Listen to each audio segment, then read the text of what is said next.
Ha sido una experiencia en realidad que ha sido muy gratificante en cuanto a las posibilidades de trabajo con otra forma de ver, digamos, la educación en instituciones culturales y en el contexto de Brasil, que en realidad lleva varios años más que nosotros. Y eso ha sido bello y dificultoso a la vez. O sea, desde primero entender muy bien el portugués, que para mí no manejaba ni una letra de portugués, entonces fue como partir de cero. Pero con eso he tenido un equipo que es pequeño en comparación a bienales anteriores.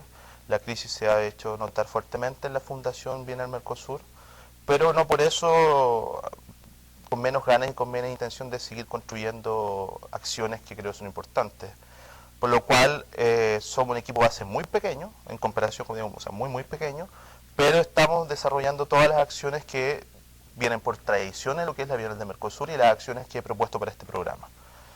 Así que la verdad es que la experiencia hasta el minuto ha sido increíble, poder entender también la lógica de trabajo en Brasil, de lo que la importancia que tiene esta lógica de trabajo en Brasil de lo que es la pedagogía, la educación, la mediación, ¿no? Porque ahí desde un contexto en Brasil sí podemos entender la noción de mediación con todas sus letras.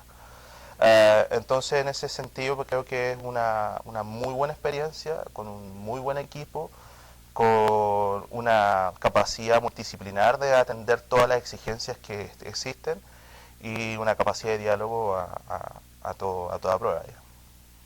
A ver, yo no sé si hablar de noción como de innovación, entendiendo que la innovación tiene que ver más una relación de mercado y mercado-audiencia, como que si fuese un capital cuantitativo de desarrollo, ¿no? Yo creo que se han ido retomando acciones importantes en cuanto a la importancia de la pedagogía dialógica, que es un conductor directo de lo que es la pedagogía crítica. Y en ese sentido creo que el principal aporte de lo que va a ser Posibilidades de lo Imposible, que es el nombre del programa educativo esta 10ª bienal, es establecer espacios de diálogo de manera horizontal para entender el diálogo como herramienta de trabajo para generar acciones desde todo ámbito, con el público, con las escuelas, con profesores, en fin, con la ciudadanía en general. La posibilidad del diálogo como herramienta de trabajo y de generar espacios de intercambio sin una necesidad de puntos de conocimiento, ¿no? Bajo en esa noción, yo creo que son tres conceptos interesantes poder nombrar. La importancia de poder conocer el contexto en el cual se trabaja, la propuesta que hace Mensajes de una Nueva América, y con eso poder ampliar las posibilidades de acceso con lo que es arte educación a partir de las propuestas y de las exposiciones y el contexto curatorial. También después la noción de transmitir. Y ahí eso es, a veces incluso hablando con profesores en Puerto Alegre, es un tanto contradictorio, porque cuando hablamos de transmisión se entiende solo transmisión de un punto a otro. Cuando hablamos de transmisión en un espacio pedagógico, y en este caso cuando hay una desconstrucción de lo que es la noción de transmisión, es un multipunto, ¿ya? A partir de esta noción de diálogo y esta plataforma de trabajo horizontalizada, ¿no? Y luego la noción de aprender, es decir, el poder generar este proceso donde el aprender como un proceso constante, sin un inicio, sin un término, nos permite, digamos, generar un mayor acceso a partir de mis propias experiencias previas a lo que va a ser el trabajo en la Bienal. Entonces la noción de conocer, transmitir y aprender es un eje central en lo que es el programa pedagógico Posibilidades de lo Imposible. A ver, yo creo que hoy 2015 hay un panorama bastante diverso en lo que son acciones mediadoras de las instituciones culturales y las personas que trabajan. Porque entenderlo de una forma, o sea, las instituciones en los últimos años han implantado espacios de educación o mediación para generar una mayor comunicación con sus públicos, cosa que hace 6 años, 7 años eso era impensable, ¿no? Bajo esa perspectiva, creo que existe hoy en día una gran diversidad de acciones de mediación o acciones pedagógicas muy distintas entre sí. Y tiene que ver con esa necesidad de construir su espacio y de valorizar su espacio de trabajo. Es decir, lo que se hace, por ejemplo, acá en el Centro Cultural Parece una Moneda, es diametralmente distinto con lo que se hace en el GAM, es diametralmente distinto con lo que pasa en el Museo Nacional de Bellas Artes, lo que pasa en el MAC, lo que pasa en Artequín, en fin. O sea, existe digamos, como un laboratorio, un constante laboratorio de desarrollo de acciones que de alguna forma, y digo de alguna forma porque no todos son así, responden a su misión y visión institucional y de alguna forma responden, digamos, a esa necesidad de legitimizar su espacio de trabajo y la importancia de la educación y la mediación en sus contextos, primero, al interior de esa institución y después con los públicos con los cuales ellos trabajan, ¿no?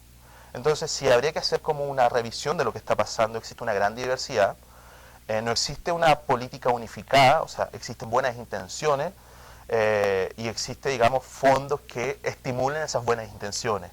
Pero así como una política de trabajo a partir del lenguaje de una especificidad, no veo aquello, veo muchos campos de experimentación. Si uno debiera, haciendo como un rápido revisión a nivel de América Latina y a su vez de otros contextos de trabajo, de mediación o de educación, fácilmente uno puede identificar, digamos, el modelo francés de trabajo, el modelo inglés de trabajo, el modelo alemán de lo que es la pedagogía de museo, en Estados Unidos, un modelo súper de manera servicial con los públicos, o sea, hasta la guardería del MoMA es un ejemplo que creo que sirve citar, ¿no? Y Brasil tiene su perfil de trabajo con la construcción de educadores, ¿no? Pero si nosotros eso lo llevamos al resto de América Latina y hablando específicamente de Chile, no hay un perfil. No hay un perfil que nos identifique. ¿Por qué? Porque creo que estamos en un proceso de reconocer y de validar las acciones pedagógicas o mediadoras al interior de las instituciones culturales. Bueno, la 10ª Bienal del Mercosur, Mensajes de una Nueva América, apunta a lo que fue la primera versión de la Bienal del Mercosur por Federico de Moraes, donde intentó reescribir la historia del arte de América Latina. En las últimas versiones de la Bienal, desde la sexta específicamente hacia adelante, hubo una intención de querer internacionalizar este evento. O sea, hasta la quinta Bienal fueron representaciones nacionales, en donde existía fuertemente una representación por países, y desde la sexta con la intención de internacionalizar el evento y generar un vuelco, digamos, lo que es el trabajo de la Bienal del Mercosur, se empezó a trabajar cada vez más con curadores internacionales y con un perfil año a año distinto. En esta 10ª versión, el curador jefe, que es Gaudencio Fidelis, apunta nuevamente a lo que es la primera Bienal y volcar su mirada a lo que es la producción artística en América Latina, ¿no? En ese sentido, la importancia de reescribir la historia del arte de América Latina no tiene que ver con borrar lo ya hecho, sino que más bien tiene fuertemente la intención de reconocer lo que ha pasado y lo que ha sido invisibilizado en este proceso. Es decir, cómo ciertos perijos artísticos o ciertos artistas han sido invisibilizados por contextos políticos, geográficos, contextos también del primer circuito internacional del arte, que muchas veces por validar su producción y sus artistas, invisibiliza artistas de la región, y eso es una realidad, digamos, y también la importancia de querer entender que la producción artística en América Latina tiene una importancia calidad, técnica y creativa. Bien, existen 4 contrataciones transversales que propone la curaduría de Mensaje a una Nueva América, que es bueno tomarlo como un apunte que tiene una relación directa con el contexto de producción en arte y educación en América Latina.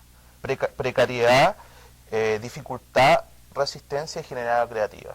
Esos 4 conceptos creo que son importantes tomando en cuenta que la precariedad del contexto institucional en América Latina para absorber lo que son las producciones de artistas que desarrollan su trabajo en la región es una constante realidad que pasa en todos los países. Es decir, la institucionalidad no es capaz de absorber, conservar y proyectar lo que están produciendo los artistas, ¿no?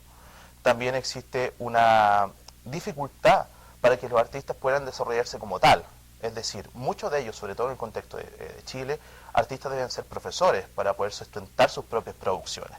Es decir, no hay una exclusividad de trabajo en el área del arte porque no existe mercado, porque no existen las condiciones, en fin, porque no existe el medio que lo absorba para su realización. Sin embargo, los artistas, a partir de todo ese contexto que podríamos decir que es adverso, ¿no? Existe una gran resistencia por los artistas para seguir produciendo y sus obras son obras realmente de calidad. Y desde ahí se toma la noción de generosidad creativa. O sea, a partir de toda esta adversidad, de una fragilidad institucional, de una inexistencia de un contexto, de un campo del arte real, de no existir un mercado que pueda sustentar la vida del artista, ellos sin embargo hacen producciones muy importantes y realmente significativas. Tanto es así que los primeros circuitos mundiales, entendidos como Europa o Estados Unidos, fijan su mirada en la producción artística en América Latina por la calidad de las obras que existen. Si uno tiene que hacer como un paralelo en construcción a aquellos 4 conceptos, podemos decir que existe una dificultad en la gente que trabaja en arte educación en las instituciones culturales, una dificultad para realizar su trabajo en América Latina.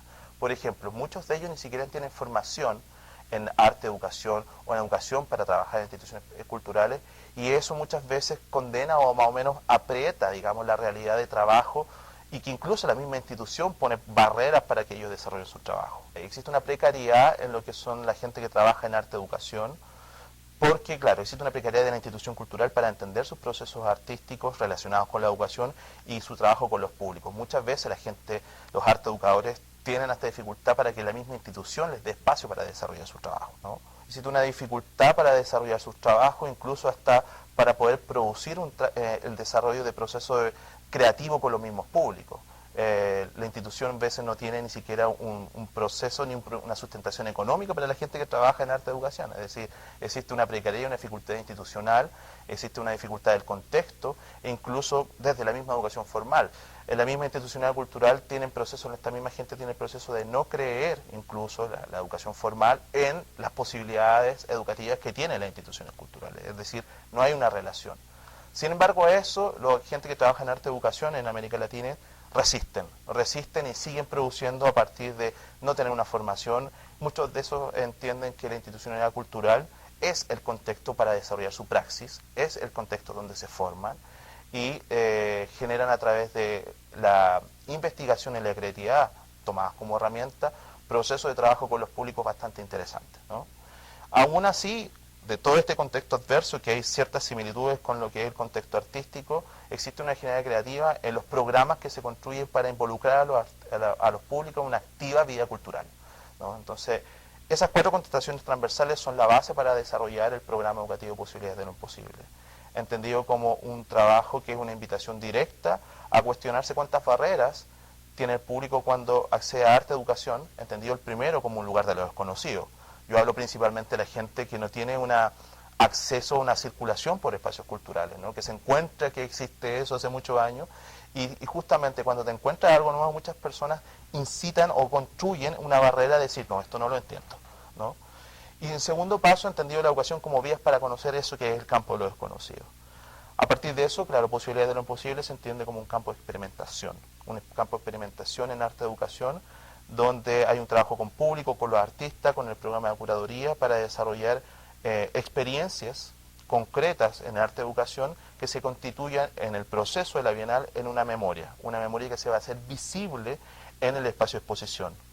Esta vez ya no vamos a trabajar con los ojos del público, como alguna vez se dijo, no vamos a hacer la voz del público. Personalmente me interesa trabajar con el público, completamente.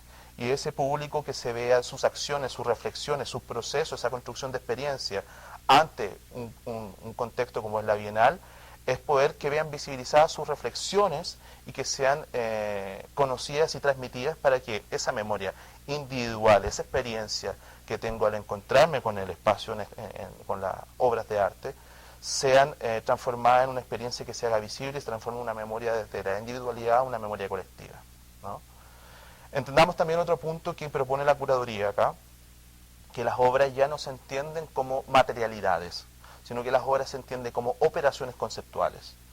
Eso nos permite, digamos, una construcción de desarrollar un espacio dialógico con la obra y desde mi experiencia y mis conocimientos previos poderlos poner, digamos, en el campo de la Bienal para construir nuevas narraciones, nuevas relaciones. En ese sentido, la mediación, más que mediar, yo he estado trabajando fuertemente también con la idea del equipo y a su vez con los mediadores, es que sean dialogantes, ¿no? La importancia del diálogo como herramienta de acceso. Más que mediar entre la obra y el público, es dialogar a partir de experiencias que están en el contexto de la obra para insertarla y tener nuevas reflexiones. En ese sentido, también lo interesante de esta propuesta curatorial es que propone un desarrollo de yuxtaposición. ¿Qué es eso? Que toma obras, por ejemplo, desde el siglo XVIII hasta ahora, en un mismo espacio de exposición, para que produzcan nuevas narraciones y reflexiones al estar, por ejemplo, una obra del siglo XVII, final del siglo XVII, con una obra del siglo XXI, dialogando en esta mixtura. Es decir, ya no hay una linealidad temporal histórica, sino que hay una múltiple linealidad, una múltiple dirección para generar esas reflexiones y a partir de la idea de operaciones conceptuales se generan nuevas narraciones donde el público es muy importante en esta participación para activar estas narraciones y a su vez, como proponemos en el programa educativo, sean visibles en el proceso de la Bienal. A ver, aquí hay algo interesante que propone la curaduría que se denomina los puntos ciegos, ¿no? O sea, cómo rescatar puntos ciegos que por la crítica, la historicidad o la misma contexto sociopolítico no han sido revelados. Un ejemplo acá en Chile es el arte geométrico, ¿no? Matilde Pérez murió hace muy poco tiempo y realmente no ha sido reconocida la importancia de su proceso creativo, su aporte a lo que es la construcción de un imaginario nacional y todos sus geométricos que lo acompañaron en su periodo. O sea, yo creo que si Chile tiene una gran deuda es justamente con ese periodo de la historia, ¿no?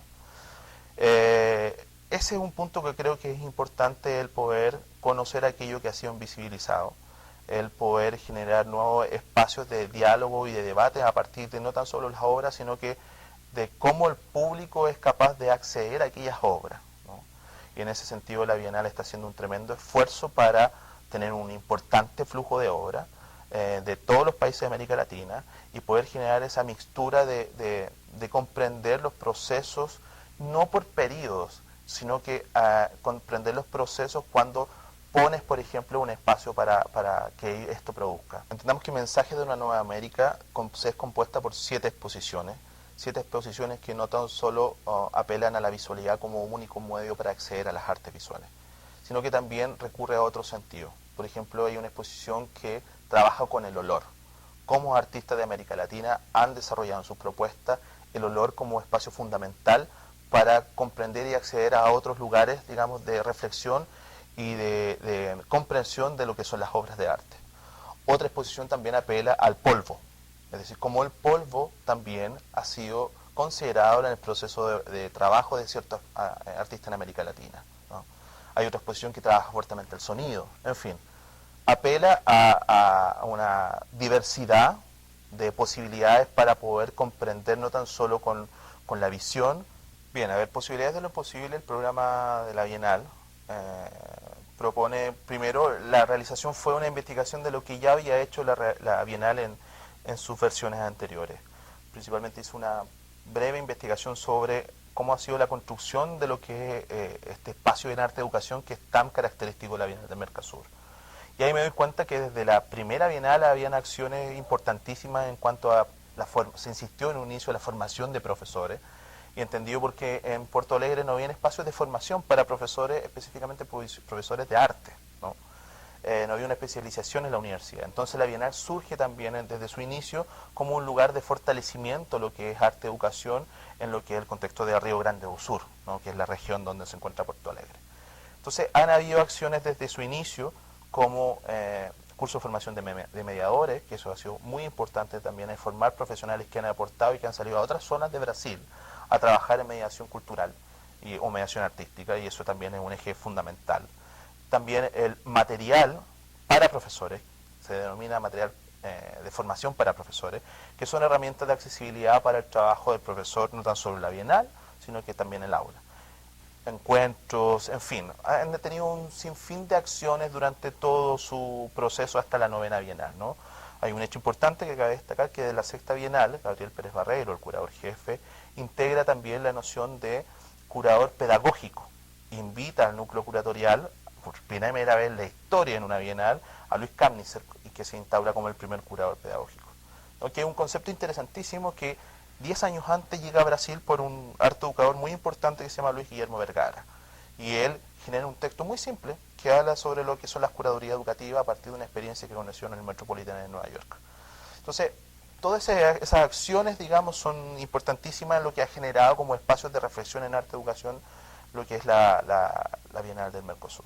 Entonces yo a partir de eso generé un análisis que era el siguiente: armé un espacio del programa que se llama Raíz, en donde están todas las acciones de vinculación con el medio, digamos, y que ya son una raíz y una tradición en lo que es la Bienal del Mercosur. Como dije, todas las anteriores, incluso seminario internacional, la agenda con la escuela, transporte gratuito para la escuela,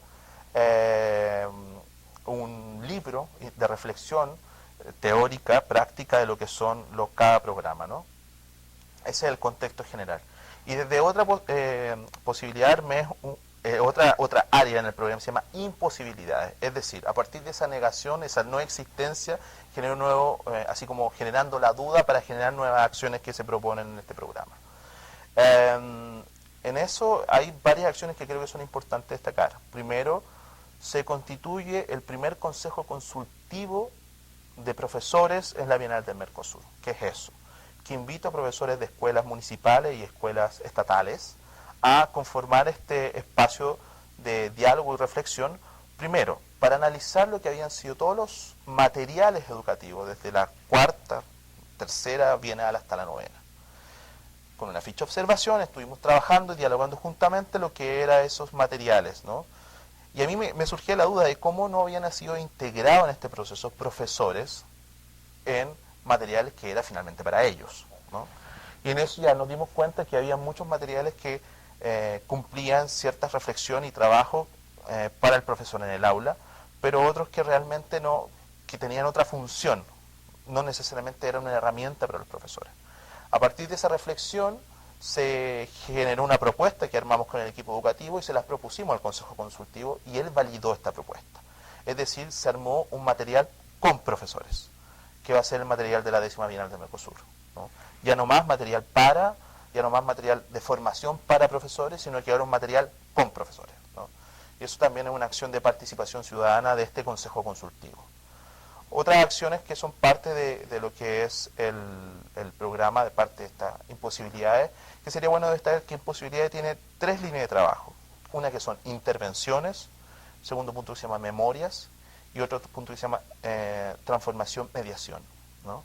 En lo que son intervenciones, básicamente son trabajos con artistas en el espacio público, en la constitución de aulas populares, es decir, un trabajo del desarrollo de su trabajo, de su obra, que es en el espacio público, dialogar con la ciudadanía y hacer aulas populares en lugar donde se instala su obra, ¿no? Para reflexionar sobre el espacio público y cómo, por ejemplo, ciertas obras que fueron donadas de la Bienal del Mercosur, desde la primera hasta la quinta, hoy en día están destruidas.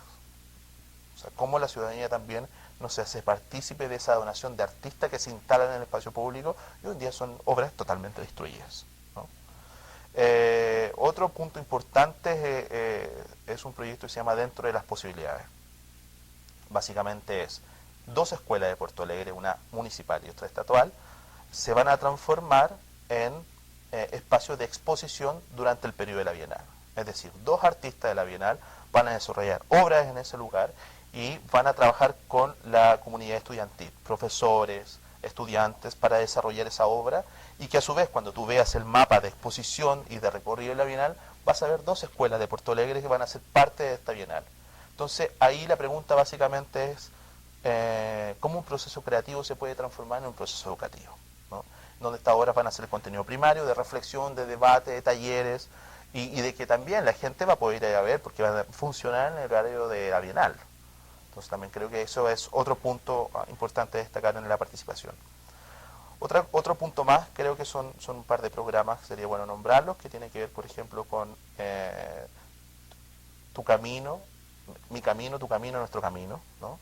Que es básicamente algo que apela al cómo soy capaz de construir mentalmente un recorrido de obras que me interesa conocer y me interesan por su reflexión, por su análisis, por su operación conceptual que propone con los públicos. Si yo tuviese que dar un ejemplo, es como cuando, por ejemplo, te encuentras con un amigo y dice, oye, mira, quiero ir a una exposición, ¿qué me recomiendas tú ver? Y dice, mira, anda al primer piso, mira 2 obras, segundo piso 2 obras, no hay nada más, y ándate porque se me va a perder el tiempo, ¿no? Básicamente esto es lo mismo, pero como en un pequeño plano, tú escribes, digamos, va a estar mapeado todos los espacios de exposición, escribes las obras, interesante recorrer y marcas una ruta, marcas un camino. Y eso se coloca en espacios públicos dentro de la Bienal. Y luego viene otra persona, lee la ruta interesante, la copia y la hace. Y pues en otro punto colocar esa reflexión y así, sucesivamente hasta que ocurran los 45 días de exposición, ¿no? Otro lugar creo que también en la noción de intervención tiene que ver con intervención y memoria. En esa es una reflexión más de intervención y memoria, tiene que ver con espacio dialogante. ¿Y qué son? Creo que son 3 o 4 de las 7 exposiciones. Van a existir obras principalmente bidimensionales en donde van a estar como un espacio que fuese un espacio, una pizarra, en un trabajo con el equipo de mediación, el público va a poder colocar sus reflexiones, sus diálogos, sus análisis o sus críticas en lo que es la relación con esa obra que están observando y las obras que están en esa exposición. Y eso se va a notar como si fuese una pizarra. Y así con el paso del tiempo va generando esa memoria que interviene a la misma exposición con la reflexión de los públicos al interior de la Bienal, ¿no? Bien, en el Centro Cultural Érico Veríssimo va a estar el núcleo de acción del equipo de mediación. Este Centro Cultural va a estar a nuestra disposición completamente para desarrollar todas las acciones del programa educativo de esta 10ª Bienal. En él, que lleva por nombre este espacio, lugar de acción, documentación y memoria, va a haber una recopilación de lo que son los impresos, llámese materiales para profesores, de todas las bienales anteriores, como también de sus catálogos de los artistas que van a ser parte de esta bienal, y también material educativo o publicaciones de las instituciones culturales de Porto Alegre. Es decir, se va a desarrollar un espacio de documentación de lo que son las acciones culturales que están pasando en la ciudad y que la idea es visibilizarlo en el periodo de la bienal. Este espacio va a ser un espacio de trabajo, donde se van a invitar, por ejemplo, profesores para planificar sus visitas a la bienal. Va a ser un espacio donde el equipo de mediación va a poder tener las reuniones de trabajo para poder concretar acciones que van a estar en el espacio público, hacer acciones de mediación en un recorrido por los espacios culturales, en fin. Va a ser un lugar fuertemente de gestión y de conexión hacia las otras instituciones culturales que van a ser parte de la Bienal. También va a haber una obra importantísima ahí también insertada, que no lo puedo decir ahora, pero ya se va a conocer que una obra canónica de esta 10ª Bienal, lo único que puedo decir es que es de un chileno, ¿no?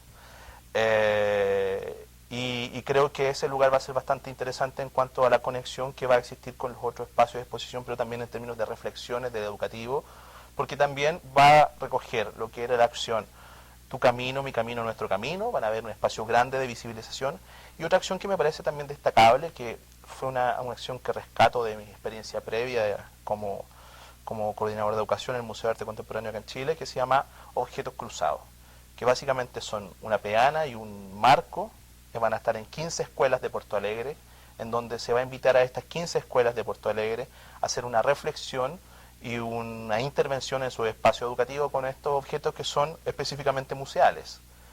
Con aquello se va a armar una memoria, es decir, los profesores encargados van a hacer el registro de aquello y después eso vuelve a este lugar para ser expuesto en el marco de la Bienal. Y esto también va a ser visible como ejercicios creativos van a ser desarrollados por las escuelas y se van a visibilizar en el contexto de la Bienal, entendiendo que esta va a ser una Bienal fuertemente museológica y que ambos objetos son fuertemente museológicos, ¿no? Eso en términos generales. Otro punto, como estaba comentando, es lo que es mediación y transformación. La idea de la posibilidad de mediar y generar este diálogo con los públicos más allá de una acción de entrega de contenidos. Va a haber una acción que ayer terminó un texto bien interesante en cuanto a una acción que se llama acción Bienal en Familia. En este minuto hay un fuerte cuestionamiento conservador a lo que es la constitución de familia en Brasil, es decir, el padre, la madre y los hijos. Entonces, bajo esa noción me parece un poco reflexivo en qué nosotros entendemos por familia. Cómo yo soy capaz de constituir mi propia familia, que va más allá de la defensa de género o las opciones que uno tenga en la vida, sino que cómo yo soy capaz de constituir esa familia, mi propio modelo de familia contemporáneo, y hacer partícipe de esa familia en el contexto bienal, donde van a haber días específicos para la familia y un trabajo de mediación enfocado hacia esa familia, ¿no? Entonces, mi idea es generar espacios de reflexión, invitar a construir experiencias individuales que sean colectivizadas y así armar una memoria colectiva de lo que va a significar la Bienal. Y eso se haga visible por acciones que el público va a ver, cómo él va a participar en este proceso de Bienal.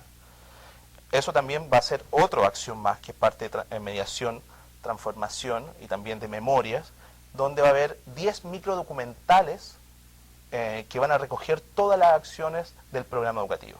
Y esos van a ser viralizados por las redes sociales, que son microdocumentales de 4 minutos, con directores que van a ser estudiantes, van a construir esta idea de un microdocumental de la memoria, ¿no?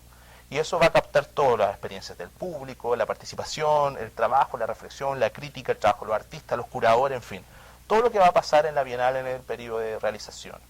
Y esos son estos microdocumentales que un día antes que se cierre la Bienal se va a lanzar y se va a abrir públicamente. Son 10 microdocumentales que después el objetivo de este trabajo es que el próximo año se haga un otro documental, se sume a estos 10 microdocumentales y va a ser la llave de paso de la 11ª Bienal del Mercosur, ¿no? Entonces, ¿cómo la memoria se puede ser un documento importante para constituir lo que vivimos y lo que nos interesó vivir? Y cómo también lo que somos capaces de olvidar cuando esas cosas son a veces tan invisibles que no las reconocemos en nuestro cotidiano. Y creo que eso también va a apuntar un poco esta participación y esta invitación a participación por parte de distintos públicos de la ciudadanía también de Porto Alegre.